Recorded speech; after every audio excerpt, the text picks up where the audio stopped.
오늘 말씀의 제목을 벨사살의 저울이라고 하는 제목으로 우리 말씀 같이 나누기 원합니다. 우리가 여인들은 저울에 올라가는 것을 두려워합니다. 그래서 각자 저마다의 사실 저울이 있고 기준이 있고 가치가 있습니다. 나 자신에 대한 기준, 나 자신에 대한 저울이 있다 이렇게 말씀드릴 수가 있고, 또 다른 사람이 나를 어떻게 기준을 가지고 볼 것인가라고 하는, 다른 사람이 나를 어떻게 달아보는가에 대한 그런 저울도 있습니다. 또 하나님께서 나를 어떻게 바라보시는가에 대한 저울이 또 우리 가운데 있는데, 우리는 어느 저울에 달아보시면서 살아가고 있는가 라는 것을 한번 생각해 보는 시간이 되면 좋겠습니다.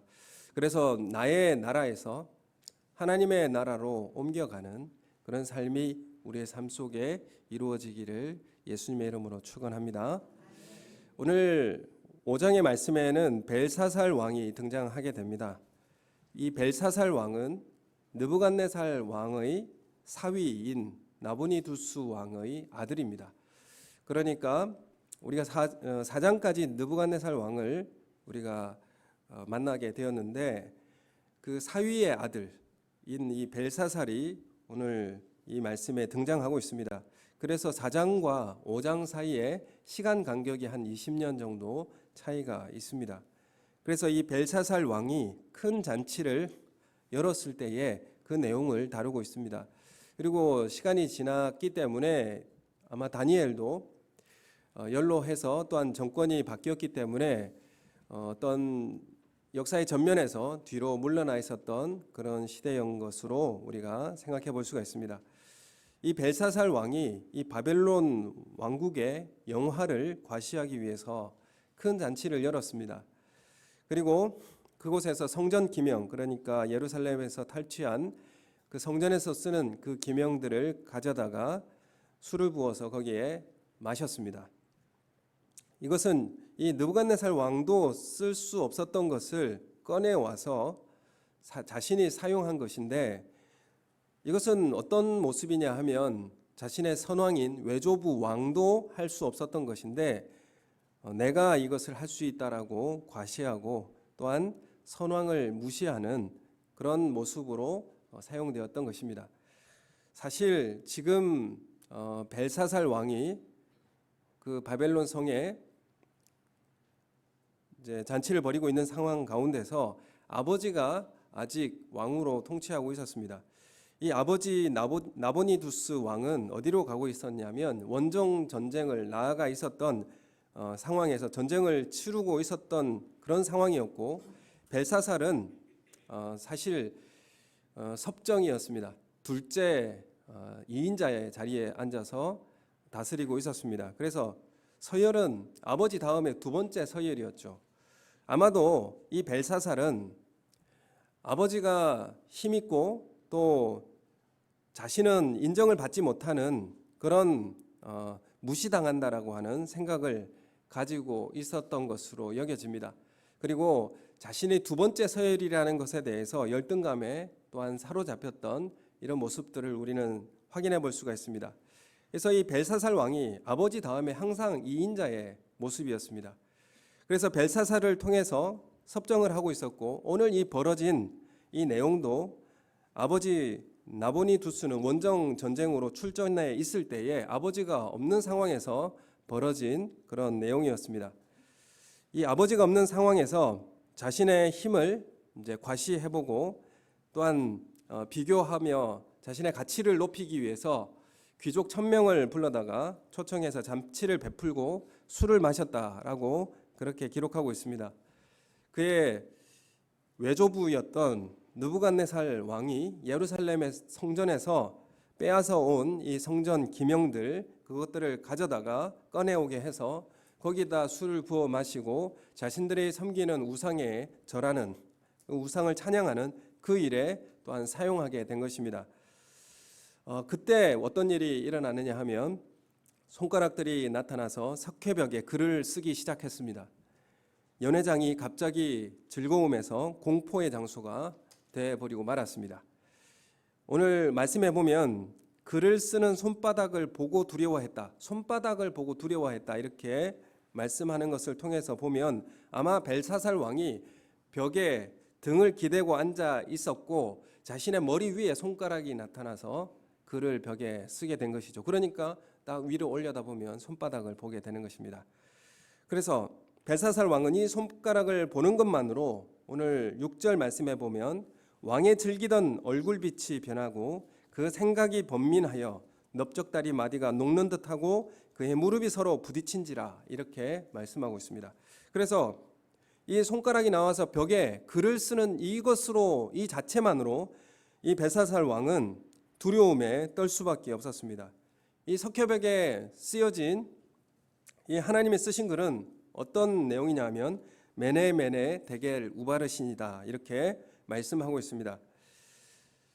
그런데 이 글자는 읽을 수 있는데 이게 어떤 의미인지를 알 수가 없는 것이죠. 이게 무슨 의미인지를 알 수가 없어서 바벨론의 많은 지혜자들을 불러서 해석하게 했지만은 아무도 이 문제를 해석할 수가 없었고 결국에는 누가 이 글자를 해석해내는가 하면 다니엘이 해석하게 됩니다. 그리고 26절에서 28절의 말씀에 보면 이 말의 뜻이 글자의 의미가 무슨 의미인지를 해석해 주고 있습니다. 그래서 26절부터 보면 메네는 하나님이 이미 왕의 나라의 시대를 세워서 그것이 끝나게 하였다 함이고 데겔은 저울에 달아보니 왕을 저울에 달아보니까 부족함이 보였다 함이요 베레스는 이제 왕의 나라가 이제 메대와 바사 사람에게 준바되었다, 나뉘어졌다 그런 의미가 있습니다. 그래서 이 이제 해석을 다니엘이 해석해 주는데 이것은 심판의 경고이죠. 이제 벨사살을 하나님의 저울에 달아보니까 함량이 미달하였고 그래서 그 나라가 멸망을 당하게 될 것이다라는 심판의 경고였습니다. 이 벨사살이 하나님의 기준에 미달이 되었다. 하나님의 기준에 달아보니까 함량이 부족했다. 이렇게 말씀하고 있는데 무엇이 미달이 되었을까요? 오늘 말씀 22절 말씀을 우리 함께 읽어보겠습니다. 시작. 벨사살이여 왕은 그의 아들이 되어서 이것을 다 알고도 아직도 마음을 낮추지 아니하고 아멘.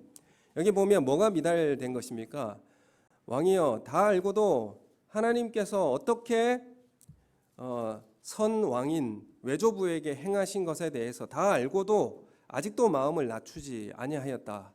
도리어 더 교만하게 하나님 나라의 그 성전에 쓰이는 기명을 가져다가 자신의 가치를 높이고 교만하게 그것을 가지고 우상에게 절하는 모습으로 사용하였다는 것이죠.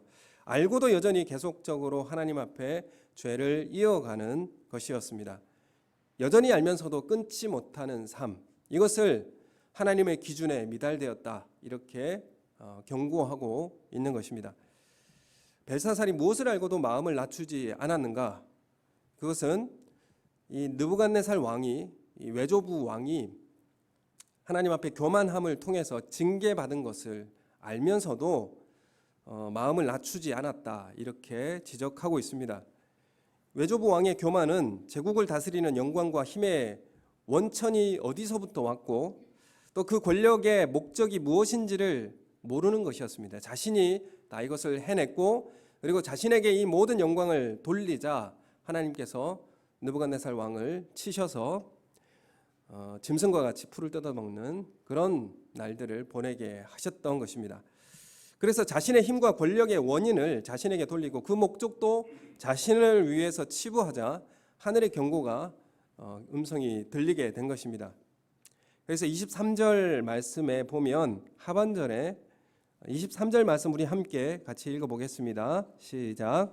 도리어 자신을 하늘의 주제보다 높이며 그의 성전 그릇을 왕 앞으로 가져다가 왕과 귀족들과 왕후들과 후궁들이 다 그것으로 술을 마시고 왕이 또 보지도 듣지도 알지도 못하는 금은 구리, 새와 나무, 돌로 만든 신상들을 찬양하고 도리어 왕의 호흡을 주장하시고 왕의 모든 길을 작정하시는 하나님께는 영광을 돌리지 아니한지라. 아멘. 이 말씀의 지적과 같이 왕의 호흡을 주장하시고 생명을 주시고 또 왕의 모든 길을 인도하시며 안내하시는 하나님께 영광을 돌리지 않았다. 이것이 이 벨사살 왕이 경고를 받은 이유였습니다. 알면서도 행하지 않는 그 문제에 대한 죄를 지적하고 있습니다.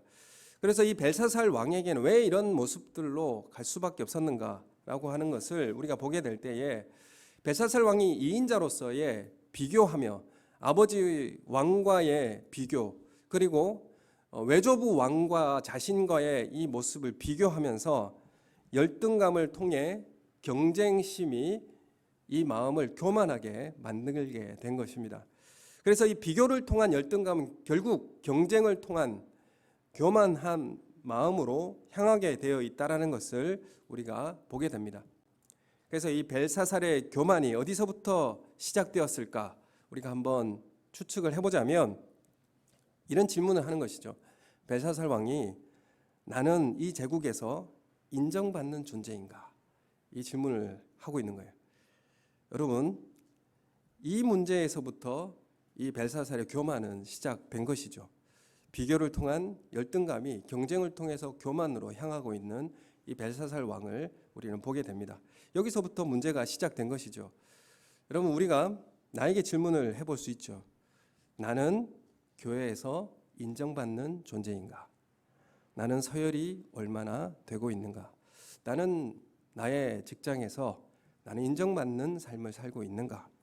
그럼 여기서부터 문제가 시작될 수 있다라는 것이죠.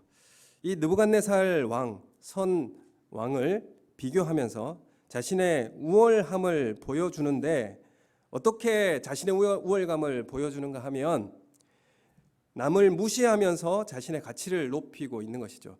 그래서 느부갓네살 왕, 외조부 왕도 할 수 없었던 그 성전 기명을 가져다가 나는 술을 부어 마실 수 있고 이런 남을 무시하고 자신의 가치를 높이려고 하는 경쟁 가운데서 교만함이 그 가운데 싹트게 되었다라는 것을 우리가 확인할 수가 있습니다. 그래서 귀족 1000명을 초대해서 거대한 잔치를 열었고 거기다가 느부갓네살 왕도 할 수 없었던 예루살렘 성전 기명을 가져다가 술을 따라 마시게 된 것입니다.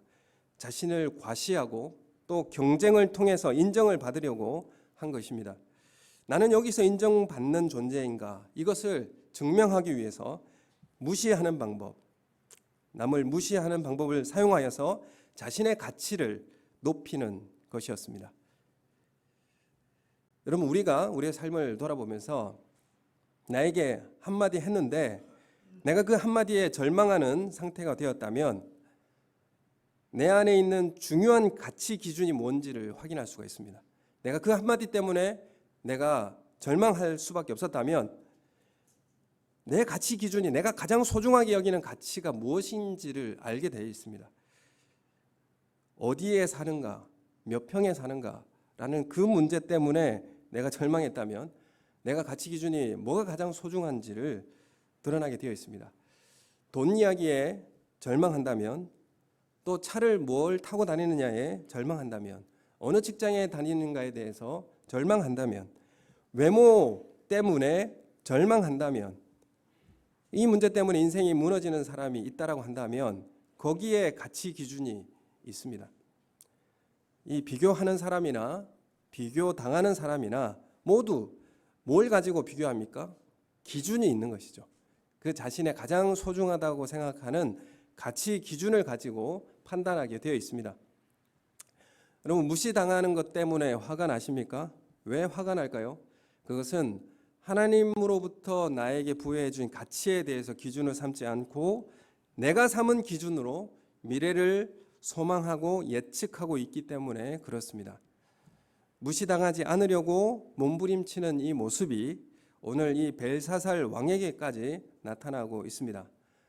여러분, 우리가 하나님께서 나에게 부여하신 그 가치를 떠나게 되면 한 나라의 왕도 무시당하지 않으려고 이렇게 발버둥 치는 삶을 우리는 확인할 수 있게 되는 것입니다.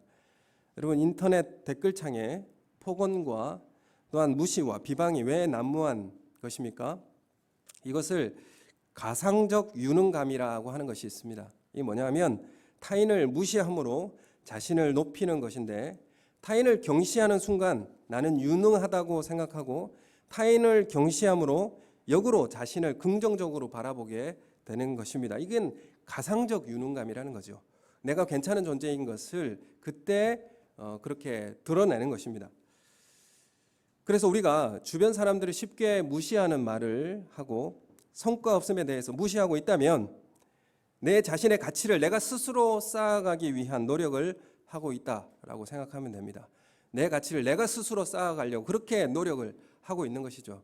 그것이 나타나는 현상이 비하하고 비교하고 이런 모습, 경쟁의 모습으로 나타나게 되어 있고, 결국 이것은 어디로 가게 됩니까? 우월감에 대한 교만한 모습으로 나아가게 된다는 것입니다. 하나님이 나를 가치 있게 여기신다. 하나님 나를 어떤 가치로 나를 부르셨는가가 아니라 내가 내 가치 기준을 통해서 무시당하지 않으려고 사는 것이죠. 내가 중요한 가치 기준을 내가 세우고 거기에 있어서 무시당하지 않으려고 하는 것입니다. 이 벨사살이 풀 수 없는 문제, 그러니까 이 글자가 써졌는데 이 글자를 풀 수가 없었습니다. 바벨론에 수많은 지혜자들을 불러와서 이걸 해결해 달라고 했지만 해결할 수가 없었습니다. 누가 해결해 줍니까? 평생 무시했던 사람을 통해서 이 벨사살 왕의 문제가 해결되는 것을 보여줍니다. 13절의 말씀에 보면 다니엘이 이 문제를 해결해 줄 수 있습니다라고 일러주니까 다니엘을 불러내옵니다. 그리고 다니엘을 보자마자 이렇게 13절에 벨사살이 부릅니다. 13절 말씀 우리 함께 읽겠습니다. 시작. 이에 다니엘이 부름을 받아 왕의 앞에 나오매 왕이 다니엘에게 말하되 내가 나의 부왕이 유다에서 사로잡아온 유다 자손 중에 그 다니엘이냐. 아멘. 여기 보면 다니엘을 부를 때 어떻게 부릅니까? 유다에서 포로로 잡아온 그 유다 자손, 그 사람이냐, 이렇게 반복적으로 지금 이야기하고 있는데, 식민지 그 조그만 나라 멸망당한 그 자그만 나라에, 그것도 포로로 잡혀온 신세에 그 사람, 그 다니엘 맞느냐, 지금 이렇게 비하하면서 부르고 있죠. 그리고 유다 식민지를 강조하고 사로잡아온 그 포로를 강조하고 있습니다. 이 바벨론은 신분 제도가 명확하게 구분되어 있기 때문에 포로로 잡아온 이 신세는 절대로 관직에 나아가거나 신분 상승이 있을 수가 없습니다. 특별히 다니엘은 느부갓네살 왕 때에 관직에 오르게 되었고 새 친구도 오르게 되었죠. 그래서 이 벨사살이 다니엘을 부를 때 무시하는 모습으로 이 다니엘을 대하고 있는 것을 보게 됩니다. 그런데 이 벨사살의 풀 수 없는 문제를 누가 해결해 줍니까? 다니엘이 해결해 주고 있죠.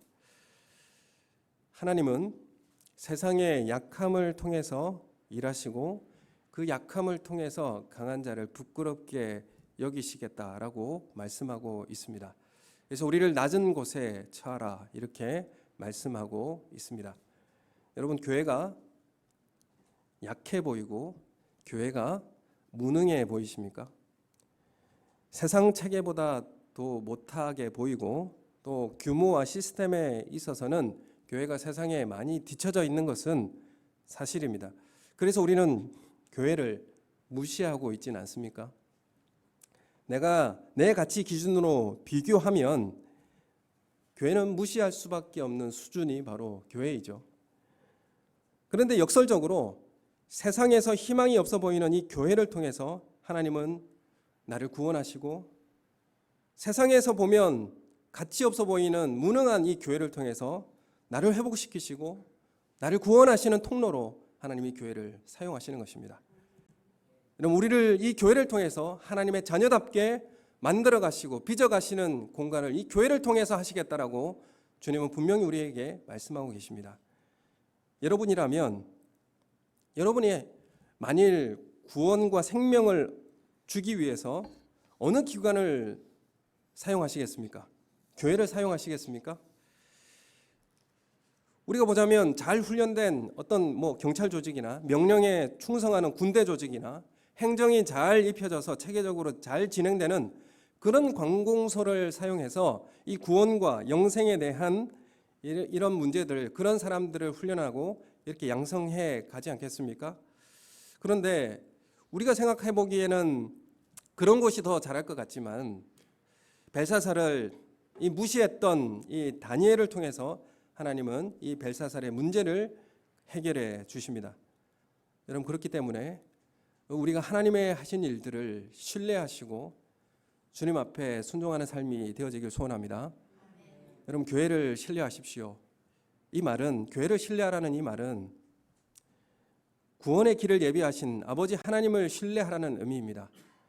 교회를 주관하시고 다스리시며 지금도 교회의 머리 되시고 우리와 한 몸으로 함께 하시는 예수님을 신뢰하라는 것입니다.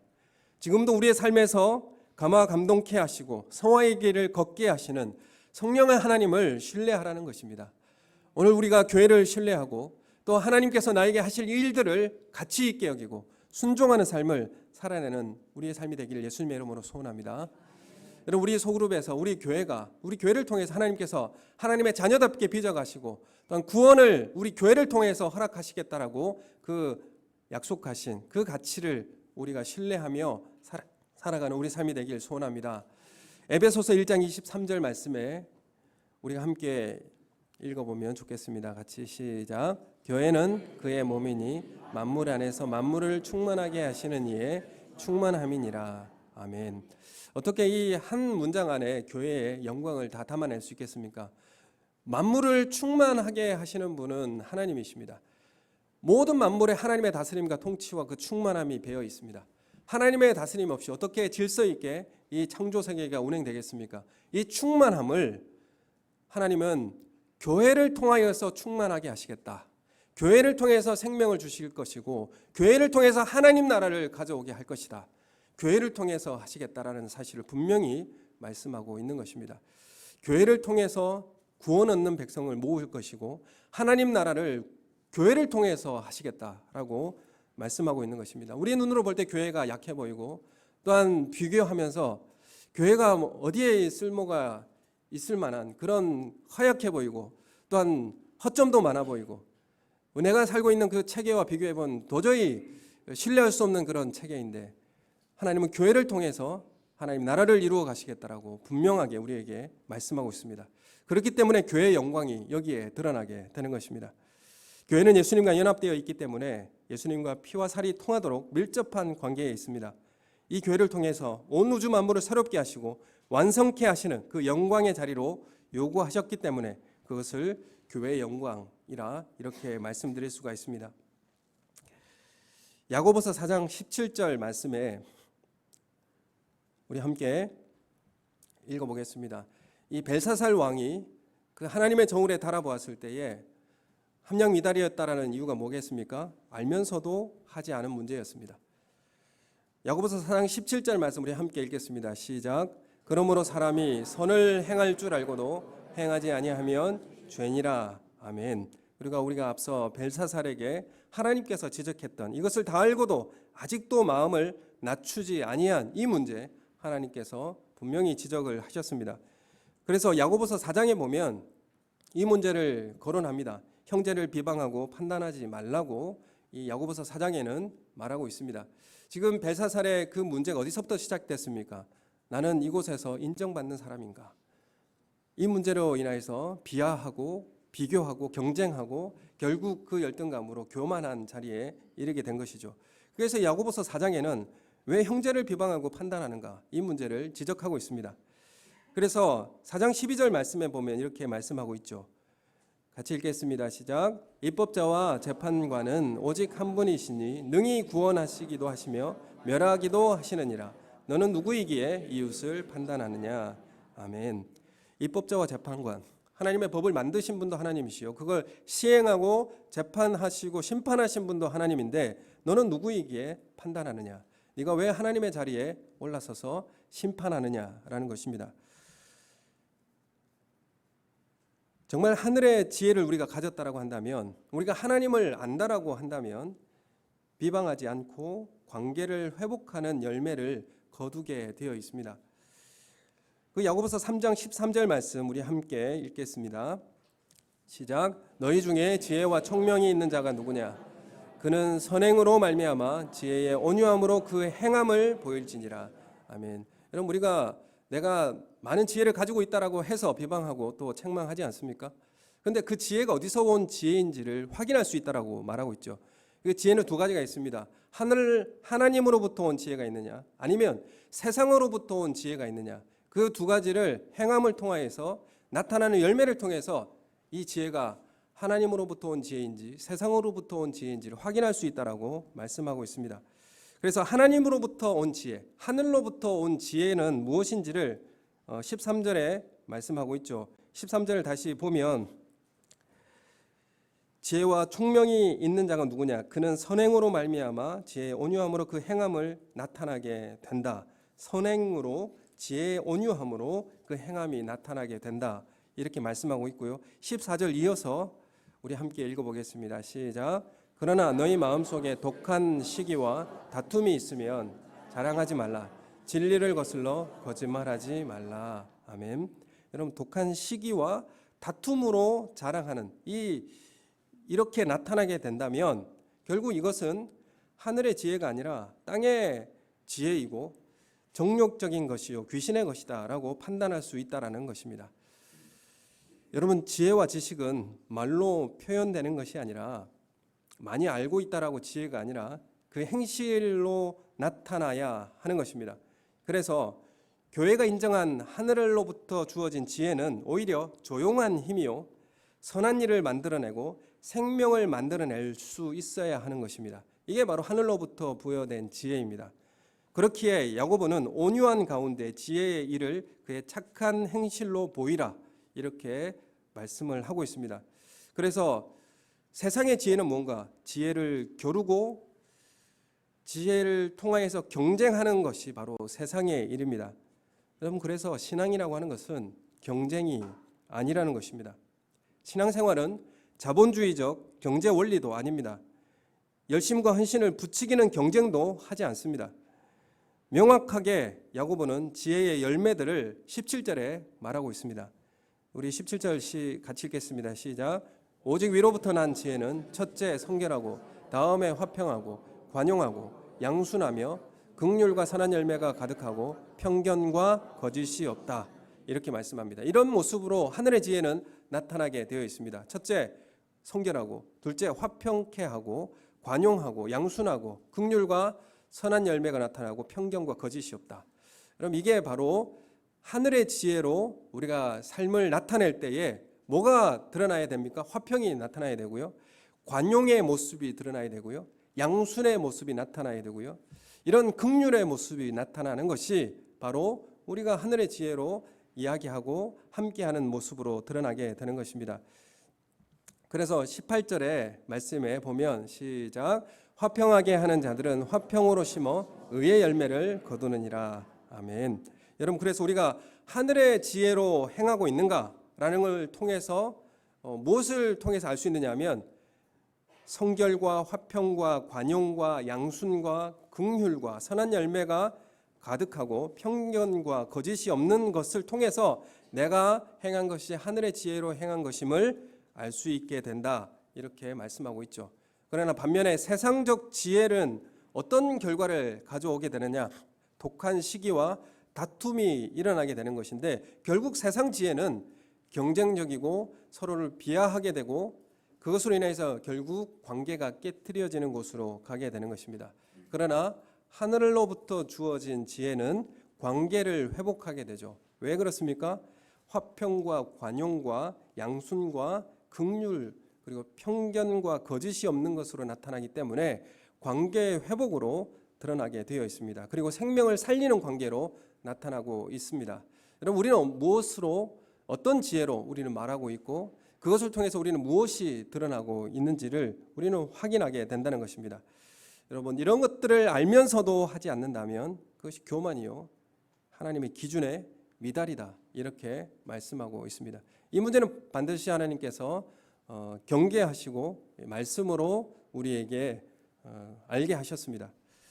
그럼 우리가 말씀을 아는 것과 그래서 어떻게 삶의 모습으로 나타나는 것 이게 너무나 중요한 것이죠. 내가 지혜 있다고 하여서 그것으로 비방과 비하와 또한 경쟁의 구도로 가져가게 된다면 그것은 관계를 파괴하는 세상 지혜라고 말할 수밖에 없습니다.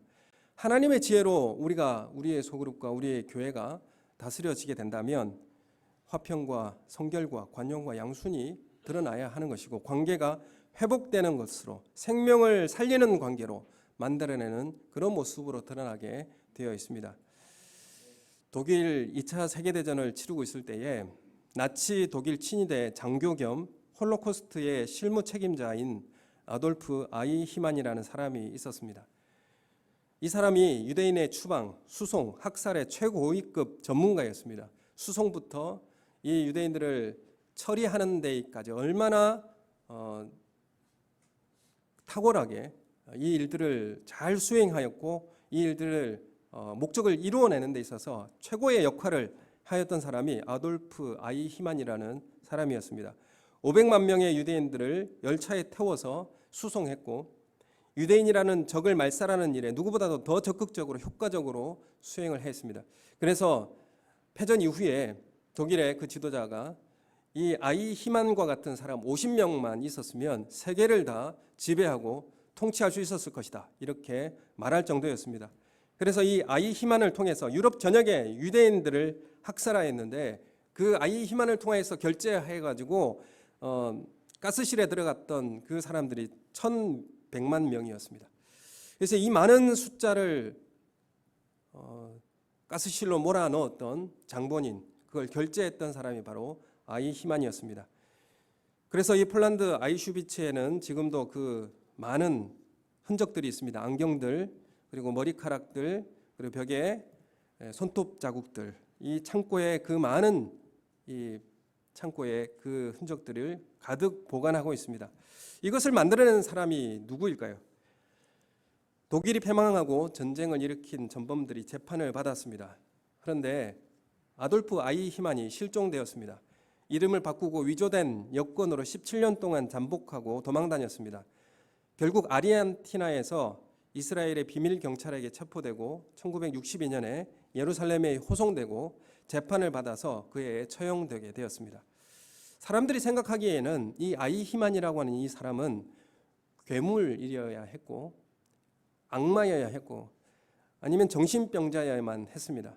그런데 미국의 특파원 자격으로 간 이 한나 아렌트라는 이 기자가 그 재판 기록을 다 기록하면서 이 사람은 우리와 지극히 같은 정상적이고 평범한 인간이었다라고 그렇게 기록하고 있습니다. 이 아이히만은 어떤 사람이었는가 하면 독실한 기독교, 개신교 집안에서 태어났고 기독교 신앙을 물려받은 사람이었습니다. 한 가정의 평범한 남편이었고 아빠이고, 개신교 교회의 평범한 성도였고, 그리고 또한 정부의 명령을 충실하게 수행한 그런 성실한 사람이었습니다. 이 사람에게 부족한 것이 뭐가 있었을까요? 왜 이 사람은 이토록 악마와 같은 이런 일을 하게 했을까요? 그것은 자신에게 가해진 이 악한 명령에 대해서 판단하지 못한 사유의 무능함, 알면서도 행하지 못한 사유의 무능함이고, 다른 사람의 입장에서 다른 사람을 배려할 수 없었던 그 무사유, 이것이 그를 그토록 괴물로 만들었던 것입니다. 사유의 부재, 그리고 국률과 공감의 부재, 이것이 거대한 악을 만들어낼 수 있다라는 사실을 우리에게 알게 해주는 것입니다. 그래서 한나 아렌트가 이 모습을 보고 뭐라고 이야기했느냐면 악의 평범성을 이야기하고 있습니다. 이 악의 평범성이라고 하는 것은 지금 우리에게도 나타날 수 있다라는 것을 경고하고 있는 것이죠. 독일의 기독교인들이 괴물들이 아니었습니다. 평범한 사람들이었습니다.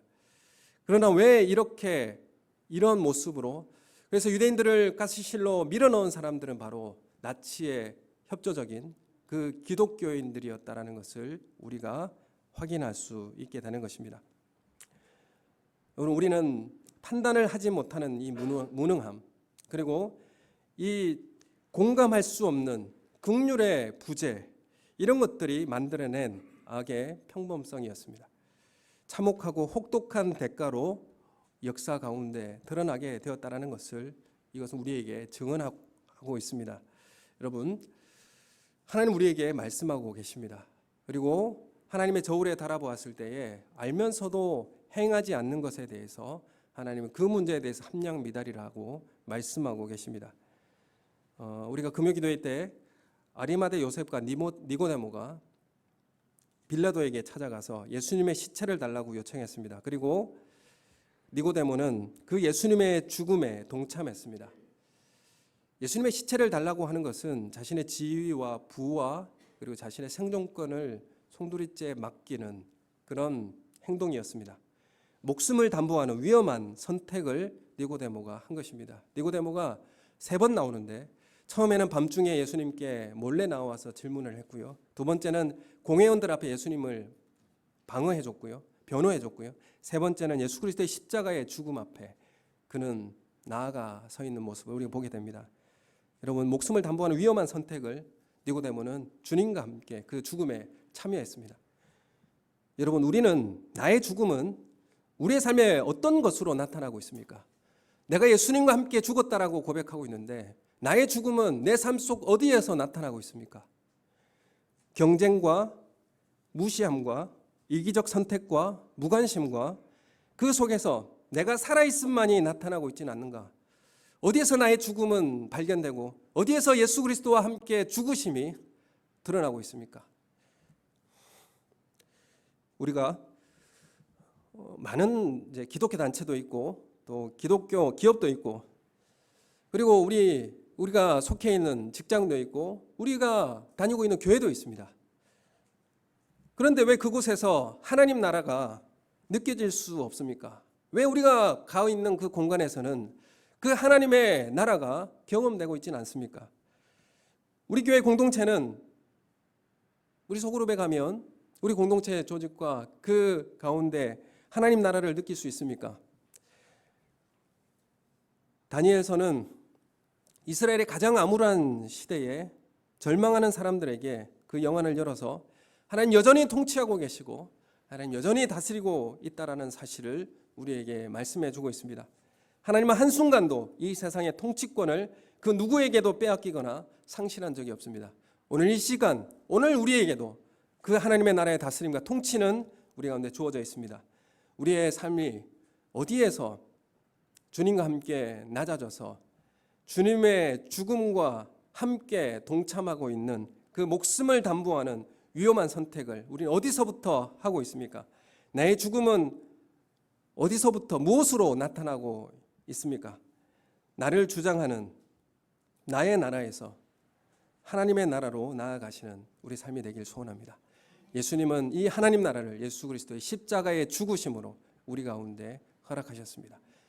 우리에게 이 하나님 나라도 예수님의 이 십자가의 죽으심으로 우리에게 이 하나님 나라는 임하게 될 줄로 믿습니다. 그러한 삶을 살아내는 우리 삶이 되시기를 예수님의 이름으로 축원합니다. 우리 함께 기도하겠습니다.